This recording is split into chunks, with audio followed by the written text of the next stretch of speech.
Selamat pagi buat para siswa Indonesia Cerdas. Kali ini kita berjumpa dalam mata pelajaran Administrasi Umum. Hari ini kita akan membahas tentang bentuk dan fungsi bahagian surat. Para siswa yang berbahagia, sebelumnya kita sudah mempelajari tentang pengertian, tujuan, manfaat, serta fungsi surat. Sekarang kita mulai dengan pembahasan kita tentang bentuk-bentuk surat. Pada dasarnya, bentuk surat dapat dibedakan menjadi dua bentuk saja. Bentuk-bentuk surat yang lain merupakan variasi dari bentuk surat tersebut. Kedua bentuk surat tersebut adalah bentuk lurus atau blok dan bentuk lekuk atau indented.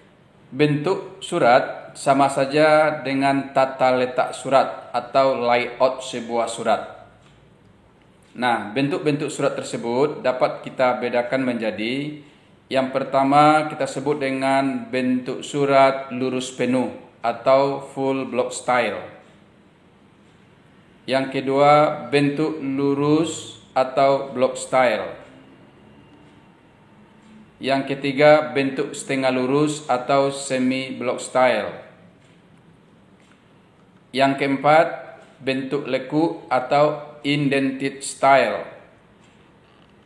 Yang kelima, bentuk resmi atau official style. Yang keenam, bentuk alinea menggantung atau hanging paragraph style. Yang ketujuh, bentuk surat resmi gaya baru. Itulah bentuk-bentuk surat yang dapat kita sajikan pada video ini. Nah, berikutnya kita akan membahas tentang bahagian fungsi surat. Yang pertama kita mulai dengan kepala surat atau kop surat. Nah, kop surat disebut juga dengan kepala surat. Untuk memudahkan mengetahui nama dan alamat suatu kantor atau organisasi atau keterangan lain mengenai badan, organisasi atau instansi yang mengirim surat tersebut. Biasanya kop surat dapat disusun dan dicetak dalam bentuk yang menarik, yang bervariasi. Nah, kop surat terdiri dari nama kantor, alamat lengkap, nomor telepon. Kalau dulu ada nama nomor kontak pos, alamat email, website, logo, dan segala macamnya. Yang kedua, bahagian surat adalah tanggal surat. Apabila sudah ada kepala surat atau kop surat, maka menuliskan tanggal tidak perlu didahului oleh nama tempat atau kota. Tanggal, bulan, dan tahun dituliskan secara lengkap. Yang ketiga, nomor surat. Setiap surat resmi yang keluar hendaknya diberi nomor, yang biasanya dinamakan dengan nomor verbal atau nomor urut. Nomor surat dan kode tertentu pada surat dinas itu berguna untuk memudahkan pengaturan dan penyimpanan surat, memudahkan penunjukan pada waktu mengadakan hubungan surat menyurat, memudahkan mencari surat itu kembali atau finding. Yang berikut, memudahkan petugas kearsipan atau arsiparis dalam menggolongkan surat atau mengklasifikasikan surat. Berikutnya, mengetahui jumlah surat keluar pada suatu periode tertentu. Yang keempat, lampiran surat. Lampiran surat adalah yang mengikuti surat. Surat yang melampirkan sesuatu, misalnya ada kwitansi atau fotokopi, dalam bagian surat perlu dituliskan kata lampiran yang diikuti dengan jumlah yang dilampirkan. Misalnya lampiran 2 eksemplar atau 1 berkas. Yang berikut, hal atau perihal. Sebaiknya pada setiap surat resmi, baik surat dinas pemerintah maupun surat swasta, selalu dicantumkan pokok atau inti dari surat tersebut. Pada surat dinas pemerintah, penulisan kata hal atau perihal dicantumkan di bawah kata lampiran secara vertikal, dengan catatan tidak boleh melewati tanggal surat. Penulisan perihal ada 3 macam. Yang pertama, sebelum penulisan alamat. Yang kedua, setelah penulisan alamat. Yang ketiga, setelah salam pembuka. Bagian surat berikutnya adalah alamat yang dituju. Alamat yang dituju dalam penulisan alamat tujuan pada surat harus sama dengan alamat yang tercantum pada amplop surat. Berikut yang ketujuh, salam pembuka. Salam pembuka adalah salam penghormatan atau salutasi, merupakan tanda hormat penulis sebelum memulai pembicaraan. Namun untuk surat resmi atau dinas pemerintah lazimnya tidak perlu diberi salam pembuka. Berikutnya kita lanjutkan dengan isi surat. Isi surat kita sebut juga dengan tubuh surat. Isi surat atau juga disebut dengan tubuh surat yang terdiri atas alinea pembuka, isi surat, dan penutup. Nah, alinea pembuka merupakan pengantar ke isi surat yang sesungguhnya untuk menarik perhatian pembaca kepada pokok pembicaraan dalam surat tersebut. Contoh alinea pembuka pada surat yang bersifat pemberitahuan. Contoh alinea pembuka adalah sebagai berikut. Dengan ini kami beritahukan bahwa dan selanjutnya. Bersama ini kami lampirkan dan seterusnya. Kami mengundang dan seterusnya. Sesuai dengan pemberitahuan dan seterusnya. Dengan sangat menyesal kami beritahukan bahwa dan seterusnya. Dan banyak lagi contoh alinea pembuka yang dapat kita temui. Kemudian isi surat.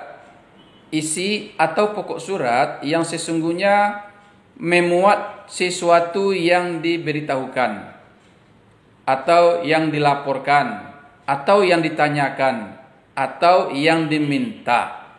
Untuk menghindarkan salah tafsir dan demi efisiensi, isi surat hendaknya singkat, jelas, tepat, dan hormat. Hindarilah penulisan kalimat yang panjang dan bertele-tele. Kalimat dalam surat haruslah memenuhi kaidah bahasa Indonesia yang baku. Alinea penutup. Alinea penutup merupakan kesimpulan dan berfungsi sebagai kunci atau penegasan isi surat. Dalam alinea penutup biasanya mengandung harapan pengiriman surat atau ucapan terima kasih kepada penerima surat dan pembicaraan telah selesai. Contoh alinea penutup. Atas perhatian saudara, kami ucapkan terima kasih. Kami berharap kerjasama kita membuahkan hasil baik dan berkembang terus. Terima kasih. Sambil menunggu kabar selanjutnya, kami ucapkan terima kasih. Demikianlah laporan kami, semoga dapat perhatian saudara. Besar harapan kami atas terkabulnya permohonan ini dan untuk itu kami ucapkan terima kasih. Dan banyak lagi contoh-contoh alinea penutup. Fungsi salam penutup ialah untuk menunjukkan rasa hormat dan keakraban pengiriman terhadap penerima surat. Contohnya, hormat kami, salam hormat, salam kami, wassalam, dan banyak lagi contoh salam penutup. Pada surat dinas pemerintah, biasanya tidak dicantumkan salam penutup, melainkan cukup disebutkan nama jabatan atau kantornya. Kemudian mencantumkan nama terang di bagian bawah tanda tangan. Kemudian bahagian surat berikutnya tanda tangan dan nama terang penanggung jawab surat. Surat yang ditandatangani oleh pejabat yang berhak atau oleh orang lain atas nama pejabat yang berwenang adalah sah. Sebaliknya, surat yang tidak ditandatangani oleh yang tidak berwenang dianggap tidak sah atau tidak berlaku. Jabatan penanggung jawab surat. Untuk surat niaga atau surat bisnis, biasanya di bawah nama terang penanggung jawab surat dicantumkan jabatan dari penanggung jawab surat. Pencantuman jabatan penanggung jawab ini selain untuk mengetahui dari bahagian mana surat itu dikeluarkan, juga untuk menunjukkan bobot isi surat tersebut dan kewenangannya. Tembusan atau karbon kopi. Tembusan surat dikirimkan ke beberapa instansi atau pihak lain yang ada kaitannya dengan surat yang bersangkutan. Contoh tembusan umpamanya Kepala Dinas Pendidikan Provinsi Sumatera Barat, Bapak Gubernur Sumatera Barat, Wali Kota Padang, dan lain-lain.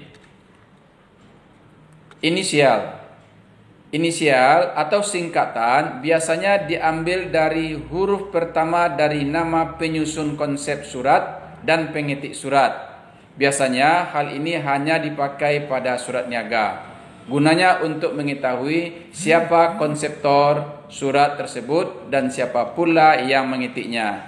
Sehingga bila kemudian hari terjadi kekeliruan, maka mudah untuk mengusutnya. Nah, demikianlah pelajaran kita hari ini tentang bentuk dan bagian serta fungsi-fungsi surat. Selamat mendengarkan dan tonton video ini sampai habis sehingga Anda bisa memahami apa yang sudah disampaikan. Terima kasih atas perhatiannya. Mohon maaf atas segala kekurangannya. Salam sejahtera buat Anda semua.